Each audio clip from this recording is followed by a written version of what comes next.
कि अकेला एक डब्बा बन रहा है बेलन का तो उसके आयतन के बराबर होगा कि नहीं। साथियों, आज फिर से आप सभी का अपने यूट्यूब चैनल राव चंद्र फिजिक्स में ग्रेट वेलकम है। जैसा कि आप सभी लोग जानते हैं एसएससी जीडी 2023 का टारगेट लेकर चल रहे हैं। रोजाना मैथ की क्लासेस लग रही हैं। ये आज की अपनी 12वें नंबर की क्लास है, यानी कि ये अंतिम क्लास रहने वाली है। एक क्लास और आई वो मैं बाद में लेकर आऊंगा, लेकिन इतनी क्लास है यदि आपने पढ़ ली तो निश्चित रूप से ये जो टॉपिक चल रहा है हमारा मेंसुरेशन क्षेत्रमिति, आप किसी बुक से अध्ययन करेंगे आपसे निश्चित रूप से आपसे हर प्रकार का सवाल बनने वाला है, क्योंकि मैंने बहुत सारी क्लासेस में अलग अलग वैरायटी के क्वेश्चन कराए हुए हैं जो ज्यादातर एग्जाम में पूछे जाते हैं। उसी लेवल के क्वेश्चन मैंने एग्जाम आपकी क्लासेस में कराए हुए हैं, ठीक है, और साथ ही सारे कॉन्सेप्ट को बहुत अच्छे से समझाया हुआ है।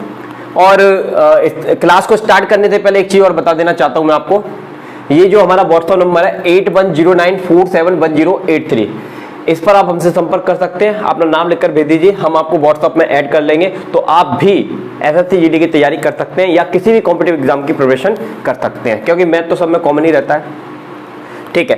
पिछली क्लास में 11वें नंबर की क्लास में मैंने आप लोगों को एक क्वेश्चन दिया हुआ था। ये सामने आपके सामने एक क्वेश्चन लिखा हुआ है, ये आपको मैंने होमवर्क में दिया हुआ था। तो बहुत सारे अभ्यर्थियों ने इसका आंसर भी मेरे को बताया हुआ था, लेकिन जिन अभ्यर्थियों को नहीं आया तो मैं इसको सॉल्व करके बता रहा हूं। तो पहली शुरुआत हमसे क्या कह रहा है कि किसी कमरे की दीवारों का क्षेत्रफल, उन्होंने ये कहा है कि किसी कमरे की दीवारों का क्षेत्रफल 660 मीटर स्क्वायर है तथा उसकी लंबाई चौड़ाई की 2 गुनी है। यदि कमरे की ऊंचाई 11 मीटर हो तब आधार का क्षेत्रफल ज्ञात करो। तो किसी कमरे की चारों दीवारों का मतलब क्या है? सबसे पहले इसको पढ़कर आपको ये समझ में आना चाहिए कि कमरा की आकृति कैसी होती है, घनाभ होती है। घनाभ में लंबाई चौड़ाई ऊंचाई सभी क्या होती है, भिन्न होती हैं। ये आपको पता है, कंसेप्ट में मैंने सिखाया था। तो कमरे की चारों दीवारों का मतलब देखिए, जैसे अगर हम डायग्राम बनाएं इसका, तो इस तरह से इसका डायग्राम बनेगा, ठीक है। अगर एक घनाभ बनाने का प्रयास करें तो इस तरह से इसका घनाभ बना लेंगे हम।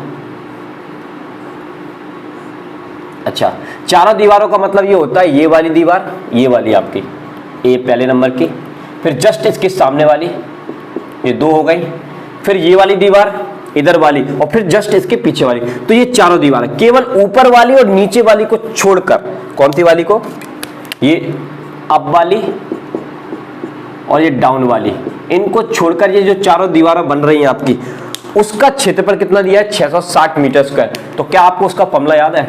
यस, याद ही होगा। 2 लंबाई प्लस चौड़ाई मल्टीप्लाई ऊंचाई, ये आपको कितना दिया है, 660 दिया हुआ है, ठीक है, ओके।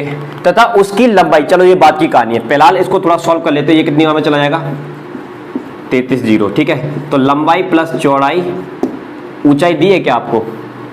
हाँ, इन्होंने ये भी कहा है यहाँ पर, यदि कमरे की ऊंचाई दी आपको, यानी कि ये कितनी है आपके पास 11, ये कितना है 33, वो 330 आ गया। तो ये 11 से कितनी बार में चला जाएगा, यस 30 बार में चला जाएगा। कितनी बार में चला जाएगा, 30 बार में, ठीक है। अब ये हमने क्वेश्चन को कहाँ तक सॉल्व किया कि किसी कमरे की चारों दीवारों का क्षेत्रफल इतना है तथा उसकी लंबाई, अब इन्होंने ये कहा है कि तथा उसकी लंबाई, ये जो लंबाई है उसकी लंबाई चौड़ाई की 2 गुना है। यानी कि अगर हमने इसकी चौड़ाई x मान ली तो इसकी लंबाई जो है ना वो चौड़ाई कितनी है, 2 गुना है, ठीक है, ओके। तो 2 गुना है। यदि कमरे की ऊंचाई 11 मीटर हो तब आधार का क्षेत्रफल, ठीक है। तो इसको थोड़ा सॉल्व कर लेंगे। ये कितना हो गया आपका, 3x हो गया, तो ये कितना हो गया, 30 हो गया, ये कैंसिल हो गया, तो x की वैल्यू कितनी आ गई, 10 आ गई। अब इस x की वैल्यू को आप यहाँ रख देते, जैसे लंबाई हमारे पास कितनी है, 2x है, तो x की वैल्यू को यहाँ रख दीजिए, कितना हो गया, 10। तो ये लंबाई कितनी होगी आपको, 20, चौड़ाई आपकी कितनी हो गई, 10 मीटर। हमको क्या निकालना है, आधार का क्षेत्रफल निकालना है। तो आधार क्या है भाई, ये है ना आधार, ये आपका आधार है, राइट। तो आधार की लंबाई आपको पता चल गई कितनी है, 20। आपको चौड़ाई पता चल गई, ये चौड़ाई है, ये लंबाई है। तो आधार की लंबाई आपको पता चल गई और चौड़ाई आपको पता चल गई, तो आप क्या क्षेत्रफल नहीं निकाल सकते, आसानी से निकाल सकते हो। क्षेत्रफल का फॉर्मूला क्या होता है, लंबाई गुणा चौड़ाई। तो लंबाई आपको दी गई है 20 और चौड़ाई कितनी दी गई है, 10। तो 200 मीटर स्क्वायर इसका क्या हो जाएगा, उत्तर हो जाएगा। आ रहा है, ठीक। तो देखिए एक बार फिर से दोहराते इस क्वेश्चन को, बहुत आसान था प्रश्न दिया था आपको सॉल्व करने के लिए। किसी कमरे की चारों दीवारों का क्षेत्रफल इतना, तो कमरा कैसा होता है, घनाभ का आपको पता है, कर्व सरफेस एरिया, वक्र पृष्ठ कितना होता है, ये होता है, ये आपको दिया गया है। बस इसको थोड़ा सॉल्व किया, यहाँ तक पहुँच गए। उसके बाद इन्होंने क्वेश्चन में हमसे कह दिया कि तथा उसकी लंबाई चौड़ाई की 2 गुनी है। अगर चौड़ाई x है तो लंबाई उसकी 2 गुनी है चौड़ाई की, तो ये ऐसे बन गया, ओके, बाद यहाँ से x का मान निकाल लिया। x का मान निकालने से हमको इसकी लंबाई पता चल गई, क्योंकि लंबाई कितनी हो गई 2x अकॉर्डिंग टू क्वेश्चन, और चौड़ाई आपकी x है। बस इनका मल्टीप्लाई कर दिया, आपका क्या आ गया, आंसर आ गया। तो बहुत ही आसान प्रश्न था, कोई ज़्यादा डिफिकल्ट नहीं था।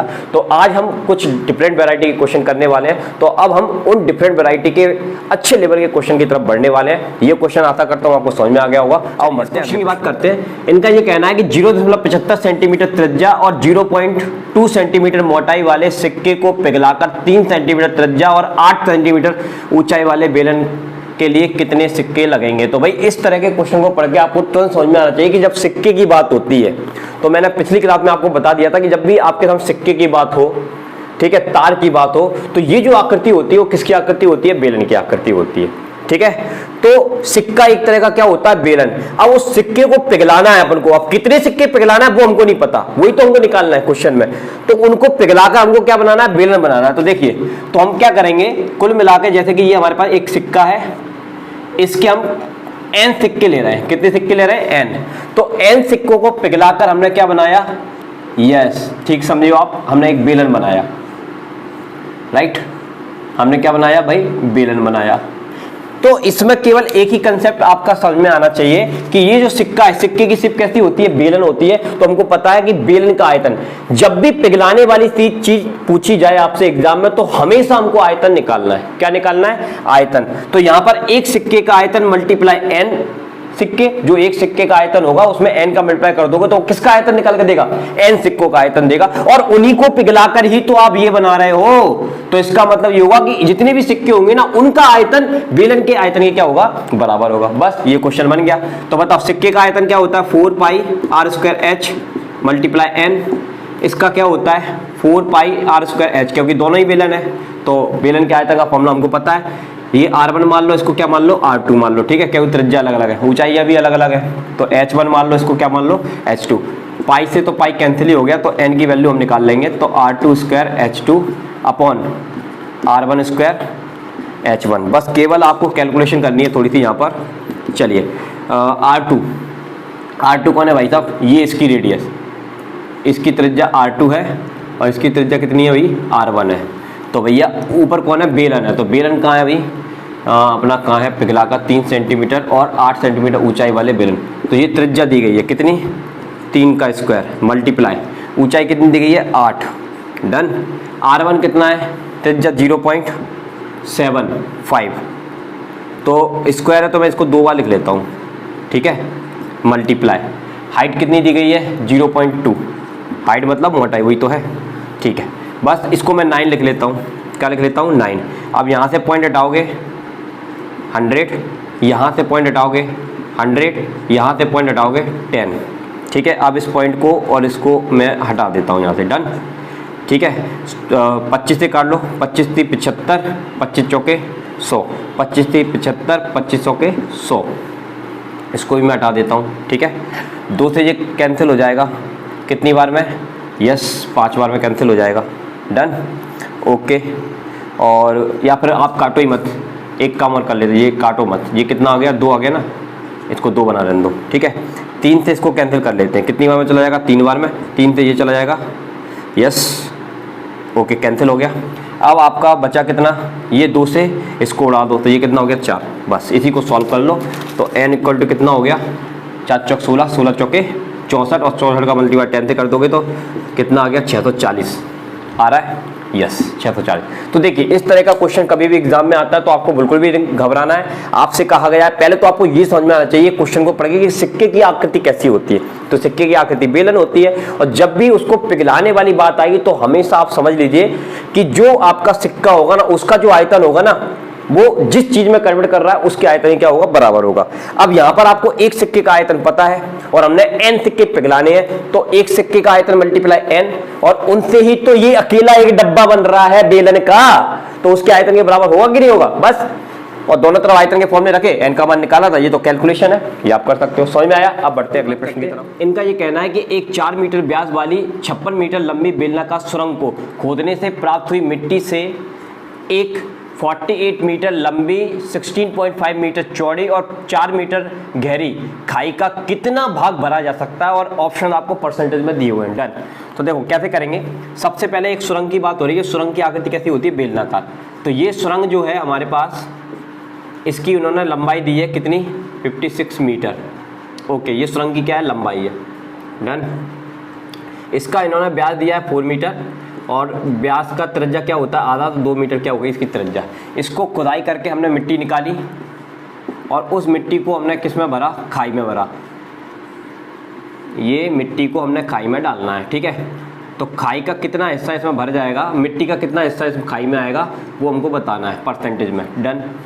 ओके, तो इसमें पहले तो ये समझिए, ये जो सुरंग है ये कैसी होती है? बेलनाकार। और उन्होंने लिखकर भी दिया है कि हमने सुरंग कैसी खोली है? बेलनाकार। खाई में हम भर रहे हैं, ये क्या है? खाई है। खाई की आकृति कैसी होती है? घनाभकार। तो बस अब आपने जो मिट्टी निकाली है, ठीक है, मिट्टी आपने लंबाई में भी निकाली होगी, चौड़ाई में भी निकाली होगी, ऊंचाई में, तो कुल मिला के आपने बेलनाकार खोदा है, तो मतलब बेलन का आयतन निकाला आपने। मिट्टी का रूप जो है वो बेलन का आयतन है। जितनी आपने मिट्टी निकाली है वो उस मिट्टी का रूप कैसा है ये सोचने का प्रयास करिए। आपने बेलनाकार सुरंग खोदी है तो आपने बेलनाकार मिट्टी निकाली है। क्या निकाली है? बेलनाकार मिट्टी। उस मिट्टी का क्या है? आयतन है, ठीक है। तो और उस मिट्टी को आपने किस में भरा? एक गड्ढे में भरा या खाई में भरा। तो कितनी मिट्टी आएगी? तो उसके लिए आपको करना क्या है? तो हमेशा याद रखिए, इस तरह का क्वेश्चन मैं पहले भी करा चुका हूं पिछली क्लास में। तो हमेशा मिट्टी कहाँ आएगी? ऊपर आएगी, और नीचे क्या आएगा आपका? यस, जिसमें भी आप भर रहे हैं वो आएगी, तो खाई आ जाएगी नीचे। क्या आ जाएगी? खाई। बस आपको इसी को सॉल्व कर लेना है। मिट्टी क्या है? ये बेलन है, और बेलन का आयतन आपको पता क्या होता है? पाई आर स्क्वायर एच होता है। डन। खाई क्या है? खाई घनाभ है। घनाभ का आयतन क्या होता है? लंबाई गुणा चौड़ाई गुणा ऊंचाई। बस इसको सॉल्व कर लीजिए। पाई की वैल्यू कितनी होती है अपनी? 22/7। तो ये लो 22/7, इसको आगे बढ़ा देते हैं। त्रिज्या कितनी है? 2, तो 2 बार लिख लेता हूँ मैं। ऊंचाई कितनी है? ऊंचाई तो लंबाई है इसकी, राइट। और इसकी लंबाई आपको कितनी दी है? 48। चौड़ाई कितनी दी है? 16.5। ओके, और गहराई कितनी दी है? 4। बस इसी को सॉल्व करना है आपको। ये 2 तो ये 4 से ख़त्म हो गया, ठीक है। 8 6 48, 8 7 56, 7 से ये गया, 16 से वो 11 से काट लो, 11 से 2 बार में चला गया। ये कितनी बार में चला जाएगा? 1.5, ठीक है।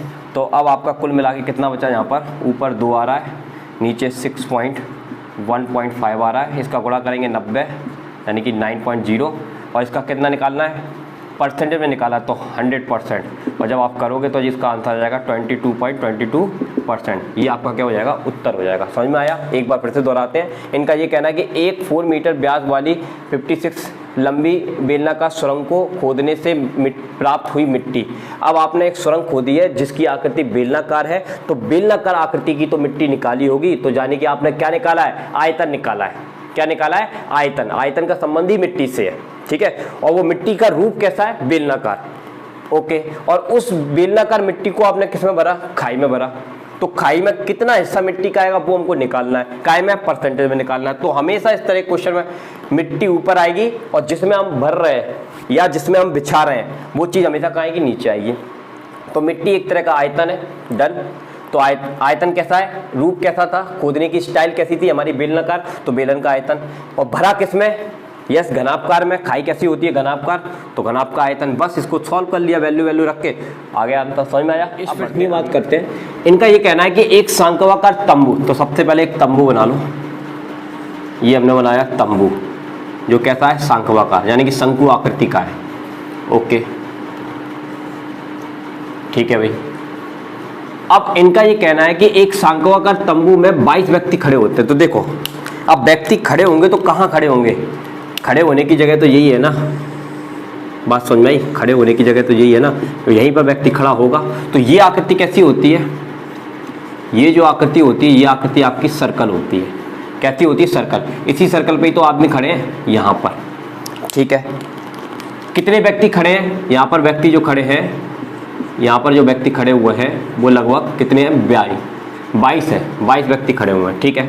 तो 22 व्यक्ति खड़े हुए हैं, और प्रत्येक व्यक्ति कितना जगह घेरता है, तो आंसर है 4 मीटर स्क्वायर। देखिए अगर इस तरह का कोई क्वेश्चन आता है और आपको ये पहचान में ही नहीं आता कि कौन सा फॉर्मूला लगे, तो इसमें अस्त्र क्या होता है इस चीज को समझने का, ब्रह्मास्त्र यूनिट। मीटर स्क्वायर मतलब ये क्षेत्रफल दिया है, मीटर क्यूब मतलब ये क्या दिया आपको, आयतन दिया है। तो हम ये समझ गए कि आदमी जो खड़े होंगे वो यहीं खड़े होंगे ना नीचे, और इसकी आकृति कैसी है, वृत्त जैसी आकृति होती है। ये आकृति किसकी होती है, वृत्त की आकृति होती है, यानी कि आपको वृत्त का क्षेत्रफल दिया है। कितना, आदमी कितने खड़े हैं 22, एक आदमी कितनी जगह गिरता है 4 मीटर स्क्वायर की जगह गिरता है। तो ये क्या दिया आपको, वृत्त का क्षेत्रफल ही तो दिया है, पाई आर स्क्वायर ही तो दिया है। तो इसका मल्टीप्लाई कर दिया तो कितना आ गया 88 मीटर स्क्वायर, यानी कि आपको क्या दिया गया है, पाई आर स्क्वायर दिया गया है। डन। अब आगे इन्होंने कहा कि और व्यक्ति को सांस लेने के लिए, अब इसके अंदर जो व्यक्ति खड़े हुए हैं यहाँ पर, ये ऐसे, ये व्यक्ति जो खड़े हुए हैं इस तरह से, ये 22 व्यक्ति हैं, और इन 22 व्यक्तियों को सांस लेने के लिए कितनी जगह चाहिए, कितनी हवा चाहिए 40, कितनी हवा चाहिए 40। तो ये क्या दिया है हमको, आयतन। किसका आयतन दिया है, यस आप समझ गए, पाई शंकु का आयतन क्या होता है, बेलन का आयतन का 1/3 होता है, 4 पाई आर स्क्वायर एच। डन। तो इसका आप मल्टीप्लाई कर लीजिए, कितना हो गया 880 हो गया, right. 1/3 pi r square h हमको निकालना है। और देखो यहाँ पर मैंने पाई आर स्क्वायर को सॉल्व नहीं किया है, तो डायरेक्ट ही मैं यहाँ पर रख दूंगा उसकी वैल्यू। तो देखो जी 888 = 1/3, और इसकी वैल्यू कितनी है 88। डन।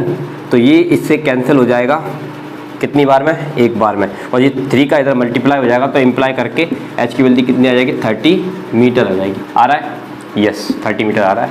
तो बड़ा ही प्यारा सा क्वेश्चन था। क्या कहना था इनका कि एक शंक्वाकार तंबू में 22 व्यक्ति आ सकते हैं, ठीक है। तो व्यक्ति आएंगे तो वही जमीन पे ही तो खड़े होंगे कि हवा में उड़ रहे होंगे, और जमीन कैसी है, वृत्ताकार है आपकी। तो मैंने यहाँ किया, यहाँ से दिमाग लगा लिया कि व्यक्ति इसी एरिया में आएंगे जितना बड़ा शंकु होगा, तो इसका क्षेत्रफल हमको दिया है, और एक व्यक्ति जो है वो कितनी जगह गिरता है 4, और व्यक्ति कितने हैं, यस 22 है, तो 22 × 4 कर देंगे तो वो इस एरिया के बराबर आ जाएंगे। तो आपको क्या दिया था, यस समतल का एरिया दिया था। इसके बाद उन्होंने ये कहा कि और व्यक्ति को सांस लेने के लिए 40 मीटर क्यूब हवा की आवश्यकता होती है। अब जितने भी व्यक्ति खड़े हैं इसके अंदर क्या भरी हुई है, एयर भरी हुई है। क्या भरी हुई है, एयर भरी हुई है, और उस एयर को लेने के लिए एयर कितनी भरी हुई है इसमें, 40 मीटर क्यूब हवा भरी हुई है। तो एक व्यक्ति को कितनी सांस लेनी पड़ेगी, तो 22 व्यक्ति कितनी सांस लेंगे, तो 22 मल्टीप्लाई हमने कितना कर दिया 40 कर दिया, ठीक है। 22 मल्टीप्लाई कितना कर दिया 40 कर दिया, तो हमको ये क्या मिल गया, आयतन मिल गया। किसका आयतन मिल गया, शंकु का आयतन मिल गया। बस शंकु का आयतन मिल गया, और हमको हाइट निकालनी थी, और ये पाई आर स्क्वायर की वैल्यू मैंने यहाँ रख दी, सॉल्व कर लिया, आपका आंसर आ गया। समझ में आया। अब बढ़ते हैं अगले प्रश्न की तरफ करते हैं। इनका ये कहना है कि 22 मीटर लंबे और 20 मीटर चौड़े एक आयताकार छत, तो एक आयताकार छत है भाई, ओके, ये आपकी छत हो गई, ओके, जिसकी लंबाई आपको कितनी दी गई है 22 मीटर, और चौड़ाई दी गई है आपको कितनी 20 मीटर, ओके। इसकी हाइट आपको निकालनी है। डन। एक आयताकार छत से एक बेलनाकार पात्र जिसका व्यास, अब यहाँ से आपने छत में से पानी निकाला, यहाँ से आपने पानी निकाला, और इसको किस में भरा आपने, एक बेलन में भरा, किस में भरा, बेलन में। Done, okay. और तो ये जो पानी निकलता है वो किस में भरता है, इस बेलन में भरता है, ऐसे, ओके। ये पानी इसमें जा रहा है, और इसका जो व्यास दिया है, इसका कितना दिया है व्यास, यस इसका व्यास आपको दिया गया है d = 2 मीटर, यानी कि व्यास की त्रिज्या क्या होती है, आधी, तो 1 मीटर इसकी त्रिज्या है। इसकी जो ऊंचाई है, हाइट कितनी दी गई है आपको बेलन की, h = 3.5, ओके। ये इसकी क्या दी गई है आपको, हाइट दी गई है। में पानी गिरता है, यदि पात्र पूरा भरा हुआ है तो कितनी वर्षा हुई। अगर ये पात्र पूरा भरा हुआ है तो कितनी वर्षा हुई, तो देखिए इसमें से पानी निकल कर काय में गया, इसमें गया, ठीक। तो जितना पानी इसमें भरा होगा उतना ही पानी तो इसमें गया होगा ना, तो यानी कि इसका आयतन = इसका आयतन, बस इतना काम आपको करना है इसमें। तो देखो ये कैसा है, घनाभकार है, तो लंबाई गुणा चौड़ाई गुणा ऊंचाई, ठीक है। और इसका आयतन क्या होता है आपको पता ही है, बेलन का आयतन पाई आर स्क्वायर एच होता है। डन। हमको क्या निकालना है, एच निकालना है। डन। तो एक काम कर लेते, इसकी लंबाई कितनी दी गई है आपको 22, और चौड़ाई कितनी दी गई है 20, हाइट आपको कैलकुलेट करनी है, पाई की वैल्यू 22/7, और त्रिज्या कितनी है 1 का स्क्वायर, और ये एच कितना है 3.5। डन। ये 22 से ये 22 को उड़ा दो, 7 से ये उड़ जाएगा, 0.5 बार में चला जाएगा। बस एच का मान कितना आ गया आपका, एच का मान आ जाएगा 0.5/20 आ जाएगा। पॉइंट हटाओगे तो 1 0 नीचे बढ़ जाएगा। 5 से ये कितनी बार में चला जाएगा, 1/40 बार में। ओके, तो ये कितना आ गया, मीटर में आया भाई, लेकिन हमसे क्या में पूछा जा रहा है सेंटीमीटर में। तो सेंटीमीटर के लिए आपको एक काम और करना पड़ेगा, 1/40 मल्टीप्लाई क्या करना पड़ेगा, 100। यानी कि आपको पता ही होगा कि 1 मीटर में कितने सेंटीमीटर होते हैं, 100 सेंटीमीटर होते हैं। तो 100 का क्या कर दोगे, मल्टीप्लाई कर दोगे, इसको सॉल्व कर लेंगे, ठीक है। तो ये आपका आ जाएगा 2.5 सेंटीमीटर आ रहा है। यस, डी वाला आपका इसका क्या हो जाएगा आंसर। तो इस तरह क्वेश्चन में कुछ नहीं करना होता है, इन्होंने बिल्कुल आसान बात कही हमसे कि 20 मीटर लंबे और 22 मीटर लंबे और 20 मीटर चौड़े एक आयताकार छत। ये आयताकार छत है, इसमें पानी, बरसात का पानी आ रहा है। ओके, जैसे ये छत भर रही है, तो ये कितनी छत भर जाएगी वो हमको निकालना है, हाइट निकालनी है। और ये पानी सारा हमने किस में फेंका, यस, एक कंटेनर में फेंका, यानी कि जो बेलनाकार है। तो इसमें जितना पानी आएगा उतना ही तो इसमें आया होगा ना, तो यानी कि इसका आयतन इज इक्वल टू इसका आयतन।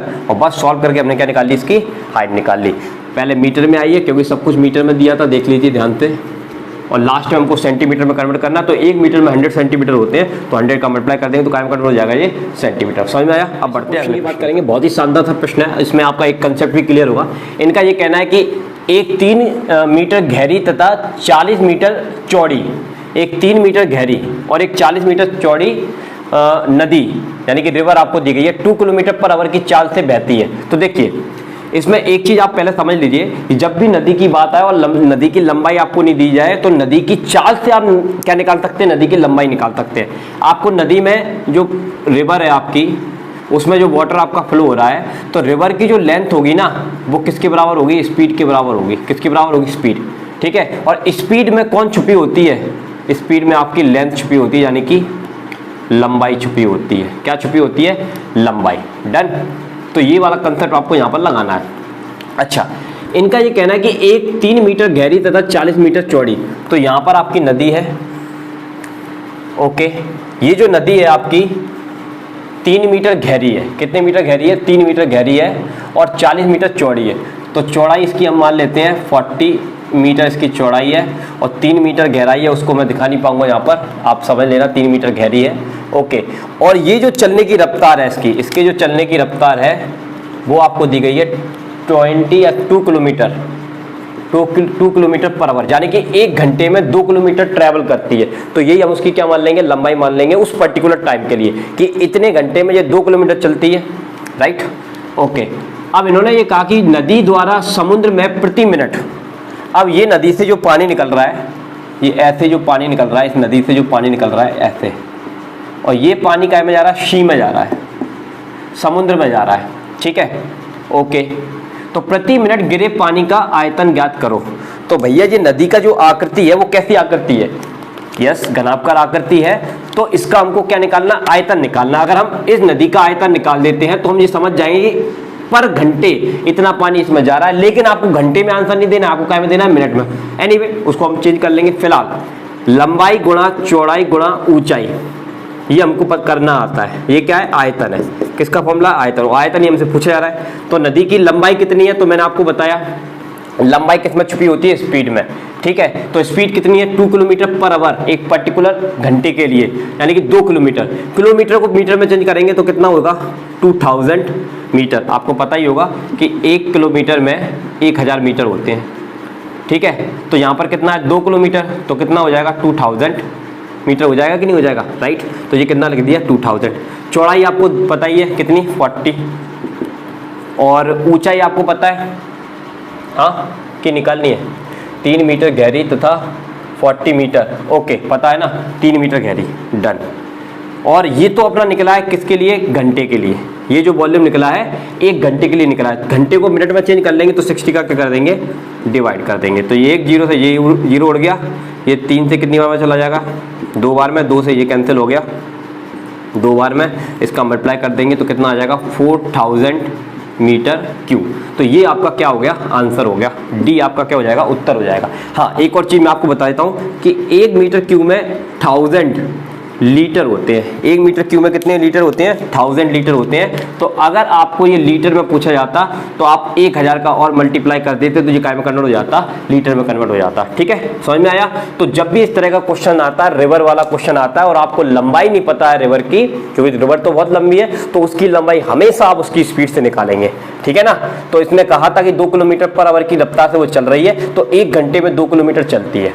और 1 घंटे का जो आयतन है वो काय में जा रहा है? इसके अंदर जा रहा है। और इसका जो आयतन होगा उतना ही पानी तो इसके अंदर जाएगा ना, तो हमको आयतन निकालना है। तो आयतन का फॉर्मूला क्या होता है? लंबाई गुणा चौड़ाई गुणा ऊंचाई। ठीक है, तो बस लंबाई हमने यहाँ से पता लगा ली, किलोमीटर में दिया तो मीटर में चेंज कर लिया, 1000 का मल्टीप्लाई किया, चौड़ाई हमको दी थी, ऊंचाई हमको दी थी, और ये 1 घंटे के लिए इतना आयतन निकला है। तो मिनट के लिए कितना करेंगे? तो 60 का डिवाइड कर दिया, सॉल्व कर लिया, आपका क्या आ गया? आंसर आ गया। समझ में आया? अब प्रश्न की बात करते हैं। इनका ये कहना है कि खोखली बेलनाकार नली, देखो खोखले बेलन वाला सवाल आ गया, तो खोखली बेलनाकार नली है जो 20 सेंटीमीटर लंबी है। ठीक है, तो सबसे पहले तो एक खोखला बेलन बना लो आप समझने के लिए। ऐसे ये एक बेलन और इसके जस्ट अंदर एक दूसरा बेलन। ओके, ठीक है, और ये भरा होगा इस तरह से, यहाँ पर चारों तरफ भरा होगा, ये ऐसे भरा होगा ना, ऐसे भरा होगा। ठीक है, एनीवे चारों तरफ ऐसे ऐसे भरा होगा। ठीक है, ओके, ये खोखला बेलन है। 20 सेंटीमीटर लंबा है। कितने सेंटीमीटर लंबा है? 20 सेंटीमीटर लंबा और लोहे की बनी है। ओके, तथा इसके बाहरी और आंतरिक व्यास क्रम से लंबा कितना है? ये 20 मीटर, 20 सेंटीमीटर है, सॉरी, लंबा है। और इसकी बाहर का व्यास कितना दिया है? इसको D2 मान लेता हूँ। अंदर का व्यास कितना दिया है? D1 मान लेता हूँ। तो अंदर का जो व्यास है वो 8 है और बाहर का जो व्यास है वो कितना है? 6 है। ओके, बाहरी व्यास है आपका 8 और ये कितना है? 6 है। यानी कि आपको D1 पता है कितना? 6 है, तो आप R1 पता लगा दोगे, 3 है सेंटीमीटर। ठीक है, D2 पता है आपको कितना है? 8 है, तो आप R2 पता लगा दोगे कितना है? 4 सेंटीमीटर है। डन। इस नली को बनाने में उपयोग लोहे का आयतन। अरे सिंपल क्वेश्चन है बिल्कुल, केवल आपको फॉर्मूला लगाना है। V बराबर क्या होता है? पाई ब्रैकेट में R² माइनस R1² H। ये खोखले बेलन का क्या होता है? सूत्र होता है। पाई की वैल्यू 22/7 होती है। ये कितना है अभी? R2 कितना? 4 का स्क्वायर। R1 कितना है? 3 का स्क्वायर और मल्टीप्लाई H हमको पता है 20। डन। तो देखो ये एक बार स्क्वायर में हो तो प्लस माइनस वाला फॉर्मूला लग जाएगा। ठीक है, तो 4 और 3 कितना हो गया? 7, और 4 में 3 गया तो 1। समझ गए ना? प्लस माइनस, एक बार प्लस में और एक बार माइनस में। A² माइनस B² का फॉर्मूला क्या होता है? एक बार प्लस में A प्लस B और एक बार क्या होता है? A minus B। तो वही कर लिया, जोड़ा तो कितना हो गया? ये 7 हो गया, तो 7 से ये 7 कैंसिल हो गया और बस इसका गुणा कर लीजिए, कितना आ गया? 440। ओके, तो वॉल्यूम आपका आ गया 440 मीटर क्यूब। आ रहा है? यस। तो आसान क्वेश्चन था, कुछ नहीं था। आपको व्यास दिए गए थे तो आपको त्रिज्या निकालनी, तो बस आप इस क्वेश्चन में केवल एक ही टेस्ट था फॉर्मूले का। अगर आपको फॉर्मूला याद था तो बड़ी आसानी इसको आप बना पाते। समझ में आया? अब क्वेश्चन की चर्चा करेंगे। इनका ये कहना है कि 20 मीटर व्यास वाले कुएं को, चलो एक कुआं बना लो सबसे पहले तो कुआं इसी प्रकार का होगा आपका। ठीक, ये आपका कुआं है। इसका व्यास आपको दिया है, क्या दिया है अभी? व्यास आपको दिया गया है 20 मीटर। ओके, को 40 मीटर गहरा खोदा जाता है। एक कुआं खोदा है, कितना गहरा खोदा है भैया? 40 मीटर, यानी कि हाइट ही तो है 14 मीटर। ठीक है, 14 मीटर खोदा जाता है तथा निकली हुई मिट्टी, अब इसको खोदकर हमने मिट्टी निकाली, ठीक है, और उसको इसके चारों तरफ बिछाया। तो देखो ये आपका साइड व्यू है। कौन सा व्यू है? साइड व्यू है। अब इसका मैं टॉप व्यू दिखाता हूँ। टॉप व्यू मतलब ऊपर से देखोगे तो आपको ये क्या दिखेगा? ये कुआं का गड्ढा दिखेगा जिसको आपने खोदा है, और इसके चारों तरफ आपने क्या किया है? मिट्टी को बिछाया है।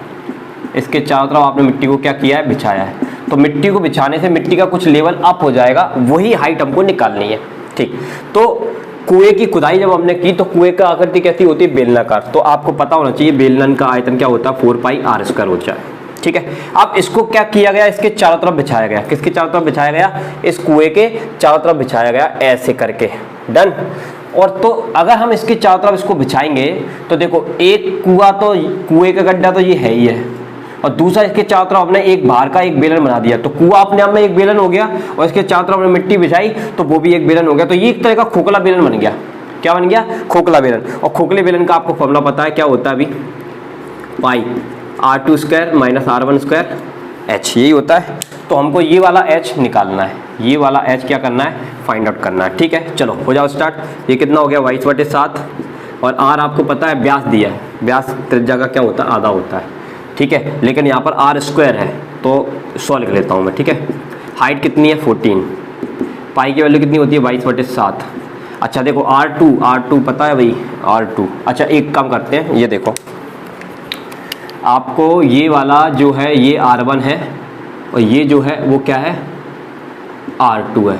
अब आपको R1 और R2 पता है क्या, अच्छा आपको एक चीज़ पता है, देखो ये जो गोला है, ये सॉरी ये जो आपका कुआं है, ठीक है, इसका आपको क्या पता है, व्यास पता है। तो आप व्यास पता है तो आप इसकी त्रिज्या निकाल सकते हैं, कितनी आ गई 10 मीटर। ठीक है, तो ये यही तो है, ये इसका व्यास कितना है 20, तो त्रिज्या कितनी है 10 मीटर।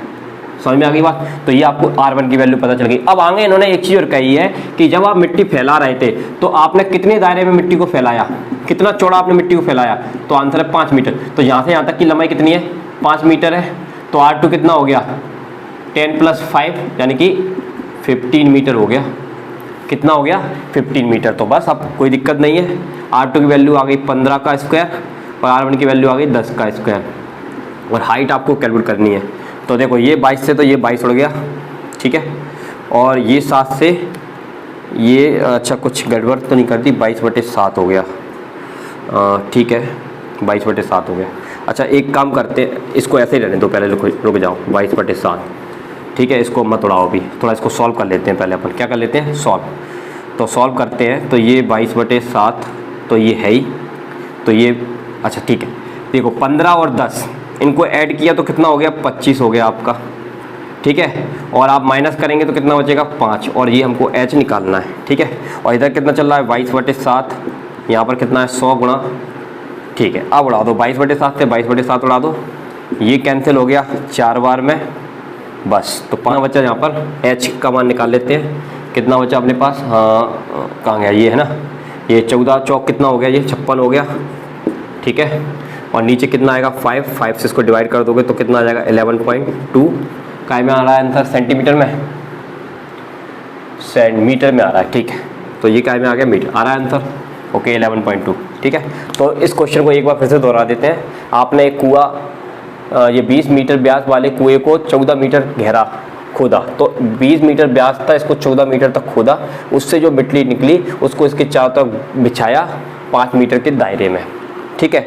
तो फिर आपसे ये पूछा जा रहा है कि जब आपने मिट्टी बिछाई तो मिट्टी कितनी ऊपर उठ गई, वो आपको निकालना था, ठीक है। तो उसके लिए क्या करना पड़ेगा, इसमें से आपने जो मिट्टी को निकाला है और इस मिट्टी की आकृति कैसी होगी, खुदाई कैसे की है बेलनाकार, तो मिट्टी की आकृति भी कैसी होगी, बेलन जैसी होगी। तो बेलन का आयतन, और उसी आयतन को निकाल कर इसके चारों तरफ बिछाया है, तो अब ये क्या बन गया खोखला बेलन। तो बेलन का आयतन इक्वल टू खोखले बेलन का आयतन, बस इतना काम आपको करना था। और ये सब वैल्यू दी थी इसकी, इसमें से R2 R1 के लिए आपको थोड़ा सा सोचना था, क्योंकि आपको इसका व्यास दिया गया था कितना 20 मीटर, तो उससे आपको त्रिज्या मिल गई, यहाँ से यहाँ तक की त्रिज्या मिल गई, यानी कि R1 की वैल्यू मिल गई।